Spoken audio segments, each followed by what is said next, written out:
Hello, Hal. Hope you're all safe and uh, good at home. So, how many of you done a financial mistake or money mistake? Yes, we all have done a money mistake or financial mistake. So it can be a small mistake or it can be a big mistake. Well, in 2007, I was planning to do network marketing to earn extra income, but I didn't had any money to start the business.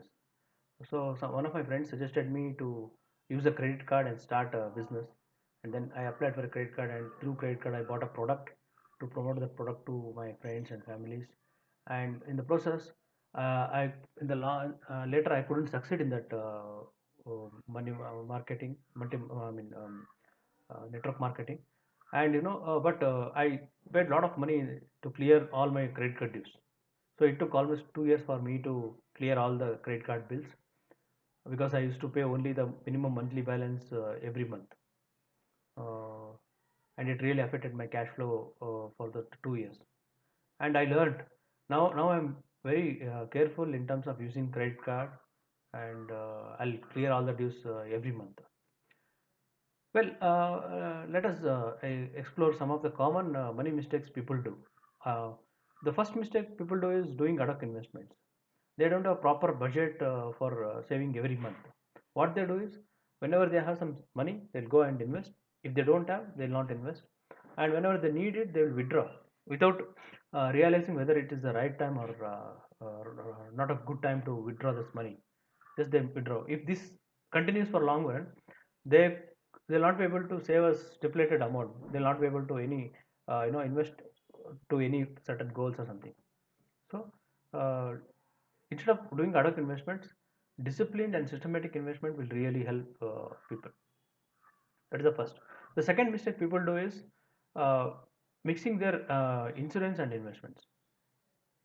So insurance they do for a longer term savings, and investment they do it for a short term, or they think that insurance is for a savings. That is not right.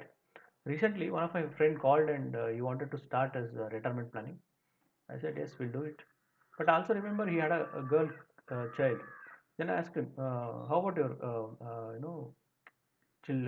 daughter's education? He said, no, I'm already saving monthly in an insurance plan for my girl's education, higher education.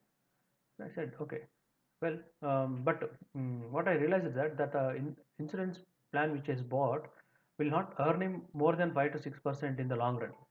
So he's going to lose. Instead of, he could have selected a simple provident fund or a Sukanya Samruddhi that could have helped him. Okay, and always remember, insurance is for protection and investment is for growth. Insurance should protect your life goals, your health, and your valuables, and investment should help you to beat your inflation and grow your money. This is what you should remember. The third common mistake people do is searching in Google. They search investment ideas in the Google, and Google Baba will give a lot of pages, and we get lost in the information, overload of information. Or some people search which is the best fund to invest now, and information they get is only based on the past performance. Especially it is based on the recent performance, maybe last 3 months or 1 year or maximum 6 months.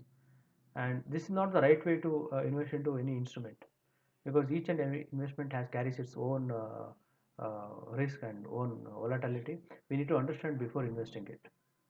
It's better to seek a expert before buying a product or investing into this plans. The fourth mistake people do is chasing higher returns. When I say chasing higher returns, they always look to get more returns. They're never satisfied with whatever the returns the instrument is giving, and in the process, many times they lose out the principal also. Forget about interest. So this is why many money scams or money frauds will happen in the market. People chase for higher returns.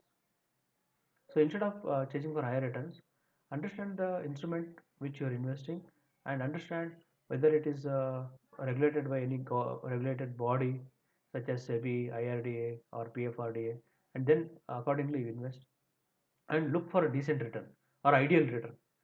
Okay. And the other mistake people do is not understanding the risk. uh, understanding risk, when I say, it is two types. One is the risk associated with the instrument, and the and your own risk profile. So each and every investment product has its own risk.